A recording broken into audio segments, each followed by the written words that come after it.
প্রতিবাদ শুধু মানুষই করতে জানে, এমন একটা ভুল তথ্য নিয়ে আমাদের বিশ্বাস ছিল। অথচ প্রতিবাদ যে প্রাণীরাও করতে পারে তার একটা জ্বলন্ত উদাহরণ দেখা মিলল যশোরের কেশবপুরে। বেশ কিছুদিন আগে সেখানে একটি হনুমানের বাচ্চা গাড়ির চাপায় মারা যায়।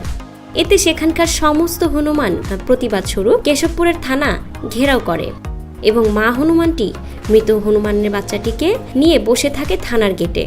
অতঃপর সে ঘটনাটি পুলিশ কর্মকর্তাদের নজরে আসে এবং তারা সমস্ত হনুমানদেরকে খাবার ব্যবস্থা করে দিয়ে বাচ্চা হনুমানটিকে কবর দেওয়ার ব্যবস্থা করে দেয়।